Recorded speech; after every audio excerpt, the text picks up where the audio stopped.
ಸ್ನೇಹಿತರೆ ನಮಸ್ಕಾರ. ನೀವೆಲ್ಲರಿಗೂ ಅನ್ಸಿಂಗ್ ಟು 99 ಕನ್ನಡ ಚಾನಲ್ಗೆ ಸ್ವಾಗತ. ಲಾಸ್ಟ್ ಟೈಮ್ ನಾನು ವಿಡಿಯೋ ಮಾಡಿದ್ದೆ ಪಿತೃದೋಷದ ಬಗ್ಗೆ ಪಾರ್ಟ್ 1. ಇವತ್ತು ಪಾರ್ಟ್ 2. ಇವತ್ತಿನ ವಿಡಿಯೋನಲ್ಲಿ ನಿಮಗೆ ಪಿತೃದೋಷನಿಂದ ಏನೇನು ಎಫೆಕ್ಟ್ ಆಗತ್ತೆ, ಯಾತ್ರ ನಿಮ್ಮ ಜೀವನದಲ್ಲಿ ಆಬ್ಸ್ಟಿಕಲ್ಸ್ ನಿಮ್ಗೆ ಇರುತ್ತೆ, ಇದ್ರದ್ದು ಪರಿಹಾರ ಏನು, ಯಾತ್ರ ನಾವು ಆಚೆಗಡೆ ಬರ್ಬೋದು, ಇದ್ರ ಬಗ್ಗೆ ನಾನು ನಿಮಗೆ ಮಾಹಿತಿ ಕೊಡ್ತಾ ಇದ್ದೀನಿ. ಅಕಾರ್ಡಿಂಗ್ ಟು ಮೈ ಎಕ್ಸ್ಪೀರಿಯನ್ಸ್ ನಾನು ನಿಮಗೆ ನಿಮ್ಮ ಜೊತೆ ಶೇರ್ ಮಾಡ್ತಾ ಇದ್ದೀನಿ. ಸೊ ಶುರು ಮಾಡಿನ ಪಿತೃದೋಷ್ ಪಾರ್ಟ್ 2. ಸ್ನೇಹಿತರೆ, ಫಸ್ಟ್ ಇದರಲ್ಲಿ ಎಫೆಕ್ಟ್ ಯಾವ ಥರ ಆಗತ್ತಂದ್ರೆ, ನಮ್ಮ ಜೀವನದಲ್ಲಿ ಏನೇನು ಎಫೆಕ್ಟ್ಗಳು ಆಗ್ತಾ ಇರುತ್ತೋ ನಮ್ಗೆ ಅರ್ಥ ಆಗಲ್ಲ, ಇದು ಪಿತೃದೋಷದಿಂದ ಅಂತ. ಸೊ ಸುಮಾರು ಜನ ಏನು ಹೇಳ್ತಾರೆ, ನಾವು ಬರ್ಕೊಂಬಂದಿರೋದೇ ಆ ಥರ.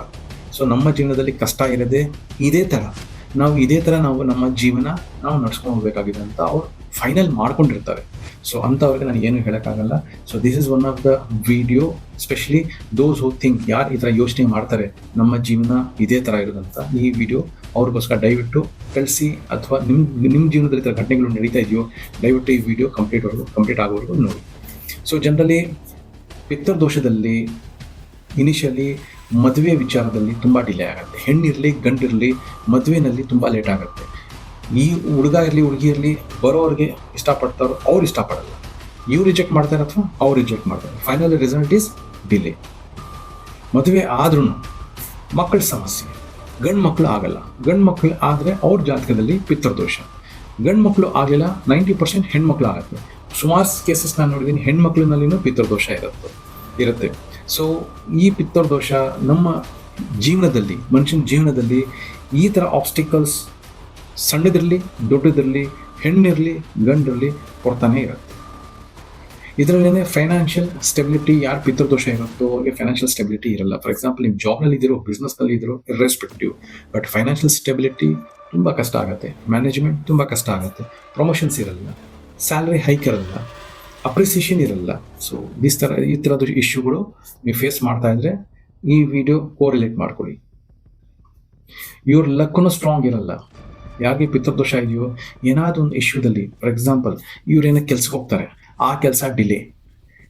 ಪ್ರಾಪರ್ಟಿ ಸೇಲ್ ಮಾಡಕ್ಕೆ ಹೋದ್ರೆ ಪ್ರಾಪರ್ಟಿ ಡಿಲೇ, ಬೈ ಮಾಡಕ್ಕೆ ಹೋದ್ರೆ ಪ್ರಾಪರ್ಟಿ ಡಿಲೇ, ಒಳ್ಳೆ ಮನೆ ಸಿಕ್ಕಲ್ಲ, ಸಿಕ್ಕಿದ್ರು ಅವ್ರಿಗೆ ಗೊತ್ತಾಗಲ್ಲ, ಪಿತೃದೋಷದೇ ಮನೆ ಸಿಗ್ಬೋದು. ಈ ಥರ ಫೇಲ್ಯೂರ್ಸ್ ಆಗಿ ಆಗಿ ಆಗಿ ಆಗಿ ಸುಮಾರು ಮೆಂಟ್ಲಿ ಸ್ಟ್ರೆಸ್, ಆಂಗ್ಸೈಟಿ ಅಟ್ಯಾಕ್ ಆಗುತ್ತೆ. ಇವ್ರಿಗೆ ಮೂಡ್ ಸ್ವಿಂಗ್ ಆಗ್ತಾ ಇರುತ್ತೆ. ಸುಮಾರು ಸತಿ ಇವರು ಅಪ್ಸೆಟ್ ಆಗಿರ್ತಾರೆ. ಇವ್ರಿಗೆ ಕೋಪಗಳು ಪದೇ ಪದೇ ಬರ್ತಿರ್ತಾರೆ. ಇವ್ರ ಫ್ಯಾಮಿಲಿನಲ್ಲೇ ಸುಮಾರು ಜನರು ಇವ್ರಿಗೆ ನೋಟಿಸ್ ಮಾಡ್ತಾರೆ, ಯಾಕಪ್ಪ ಈ ಥರ ಇದೆಯಾ, ಸಣ್ಣ ವಿಷಯಕ್ಕೆ ನೀನು ಯಾಕಪ್ಪ ಕೋಪ ಮಾಡ್ಕೊತೀಯ, ಯಾಕಪ್ಪ ಮೂಡ್ ಆಫ್ ಮಾಡ್ಕೊತೀಯ. This is again pitrudosha. Husband and wife ಇದರಲ್ಲಿ ಕಪಲ್ಸು ಮ್ಯಾರಿಡ್, ಇವ್ರು ಮದುವೆ ಆಗಿರ್ತಾರಲ್ಲ, ಇವ್ರ ಫ್ಯಾಮಿಲಿ ಮೀನ್ಸ್ ಮದುವೆ ಆಗಿ ಒಂದ್ಸತಿ ಫ್ಯಾಮಿಲಿಯಲ್ಲಿ ಬಂದರೆ ಇವರಿಗೆ ಅಂಡರ್ಸ್ಟ್ಯಾಂಡಿಂಗ್ ಇರಲ್ಲ. ಹೆಣ್ಣು ಬಂದ್ರೂ ಅಂಡರ್ಸ್ಟ್ಯಾಂಡಿಂಗ್ ಇರಲ್ಲ, ಹೆಣ್ಣಿಗೆ ಮದುವೆ ಗಂಡಾಗಿರುತ್ತೆ, ಅವ್ರ ಮನೆಯಲ್ಲಿ ಇವರಿಬ್ಬರಲ್ಲಿ ಅಂಡರ್ಸ್ಟ್ಯಾಂಡಿಂಗ್ ಇರಲ್ಲ. ಅಥವಾ ಈ ಫ್ಯಾಮಿಲಿ ಆ ಫ್ಯಾಮಿಲಿ ಜೊತೆ ಜಗಳ ಆಗುತ್ತೆ, ಅಥವಾ ಹಸ್ಬೆಂಡ್ ಆ್ಯಂಡ್ ವೈಫ್ನಲ್ಲೇ ಜಗಳಗಳು ಆಗ್ತಾ ಇರುತ್ತೆ. ಪಿತೃದೋಷದಲ್ಲಿ ಸುಮಾರು ಕೇಸಸ್ಸು ಕೋರ್ಟ್ ಕೇಸಸ್ ಇರುತ್ತೆ. ಅಣ್ಣ ತಮ್ಮಗಳು ಅಥವಾ ಅಣ್ಣ ತಂಗಿ ಅಥವಾ third party illegal occupancy of the property. So ಏನಾದರೂ ಒಂದು ಇಶ್ಯೂನಲ್ಲಿ ಕೋರ್ಟ್ ಕೇಸ್ ಅಂತೂ ಇದ್ದೇ ಇರುತ್ತೆ. So what is the solution? ಯಾವ ಥರ ನಾವು ಆಚೆಗಡೆ ಬರ್ಬೋದು ಇದಕ್ಕಿಂತ? ನಾನು ಇದೇನಲ್ಲ 100% ನೀವು ಬರ್ಬೋದು ಅಂತ, ಬಟ್ ಅಫ್ಕೋರ್ಸ್ 60 to 80%, ಸಮ್ಟೈಮ್ಸ್ 90%ವರೆಗೂ ಇದು ರೆಮಿಡಿಗಳು ವರ್ಕ್ ಆಗುತ್ತೆ. ನೀವು ಅರ್ಥ ಮಾಡ್ಕೊಬೇಕು ರೆಮಿಡಿ ಯಾವ ಥರ ವರ್ಕ್ ಆಗುತ್ತೆ. ನಿಮ್ಮ ಜೀವನದಲ್ಲಿ ಏನೇ ಆಬ್ಸ್ಟಿಕಲ್ಸ್ ಇದೆಯೋ ನೀವು ಅದೇ ಥರ ರೆಮಿಡೀಸ್ ಮಾಡ್ಕೊಳ್ಬೇಕು. ಫಸ್ಟು ಪೂಜೆ ಭಕ್ತಿ ಅಂತೂ ನೀವು ಇದು ಕಂಟಿನ್ಯೂ ಮಾಡ್ತಾನೆ ಇರಬೇಕು. ರೆಮಿಡೀಸ್ ಲೈಕ್, ನಿಮಗೆ ಮನೆಯಲ್ಲಿ ಎಜುಕೇಷನ್ ಇಶ್ಯೂ ಇದೆಯೋ ನೀವು ಎಜುಕೇಷನ್ಗೆ ಸಪೋರ್ಟ್ ಮಾಡಿ. ಯಾರ ಮನೆಯಲ್ಲಿ ಮಕ್ಕಳು ಓದ್ತಿರ್ತಾರೋ ಅವ್ರಿಗೆ ಫೀಸ್ ಕಟ್ಟೋಕ್ಕಾಗಲ್ಲ, ನೀವು ಅಲ್ಲಿ ಫೀಸ್ ಕಟ್ಟಿ. ಪ್ರಾವಿಷನ್, ಯಾರ ಮನೆಯಲ್ಲಿ ಊಟಕ್ಕೆ ಸಮಸ್ಯೆ ಇರುತ್ತೆ ದಯವಿಟ್ಟು ಪ್ರಾವಿಷನ್ ಸಪ್ಲೈ ಮಾಡಿ. ಆಮೇಲೆ ಸುಮಾರು ಜನರಿಗೆ ಮೈ ಮೇಲೆ ಬಟ್ಟೆ ಸರಿಗಿರಲ್ಲ, ದಯವಿಟ್ಟು ಅವ್ರಿಗೆ ಬಟ್ಟೆ ಕೊಡಿ. ಗೌಶಾಲ ಅಲ್ಲಿ ಸೇವೆ ಮಾಡಿ, ಅಥವಾ ಎಂಥದ್ದು ಪ್ರಾಣಿ ಇರಲಿ, ಯಾವ ಥರನೇ ಇರಲಿ ಅಲ್ಲಿ ಸೇವೆ ಮಾಡಿ. ಸೊ ನಿಮ್ಮ ಜೀವನದಲ್ಲಿ ನೀವು ಏನೇನು ಕಷ್ಟಗಳು ನೋಡ್ತಾ ಇರ್ತೀರಲ್ಲ ಅದೇ ಥರ ನೀವು ರೆಮಿಡೀಸ್ ಮಾಡ್ಕೊಂಡು ಹೋಗಬೇಕು. ನಾನು ಇದು ಹೇಳ್ತಾ ಇಲ್ಲ 100% ವರ್ಕ್ ಆಗುತ್ತಂತ.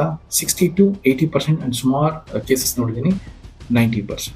ಪಿತೃದೋಷ ಬರದೆ ಮನೆಯಿಂದ, ಅಂಥ ಮನೆಯಲ್ಲಿ ಮಗು ಹುಟ್ಟಿದರೆ ಅವನ ಜಾತಕದಲ್ಲಿ 5ನೇ ಮನೆ ಮತ್ತು 8ನೇ ಮನೆ ಇದರಲ್ಲಿ ಪಿತೃದೋಷ ಬರುತ್ತೆ. ನಾನು ಪ್ರೀವಿಯಸ್ ವಿಡಿಯೋ ಮಾಡಿದ್ದೀನಿ, ನೀವು ಹೋಗಿ ನೋಡಿ ಪಿತೃದೋಷ ಯಾವ ಥರ ಬರುತ್ತೆ ಅಂತ. ಸೊ ಈ ಥರ ಪಿತೃದೋಷ ಬಂದರೆ ಈ ಥರದ ಆಬ್ಸ್ಟಿಕಲ್ಸ್ ಆ ಮನುಷ್ಯನ ಜೀವನದಲ್ಲಿ ಇದ್ದೇ ಇರುತ್ತೆ. ಸ್ಟೆಬಿಲಿಟಿ ಈಸ್ ಆಲ್ಮೋಸ್ಟ್ ಝೀರೋ ಇರುತ್ತೆ.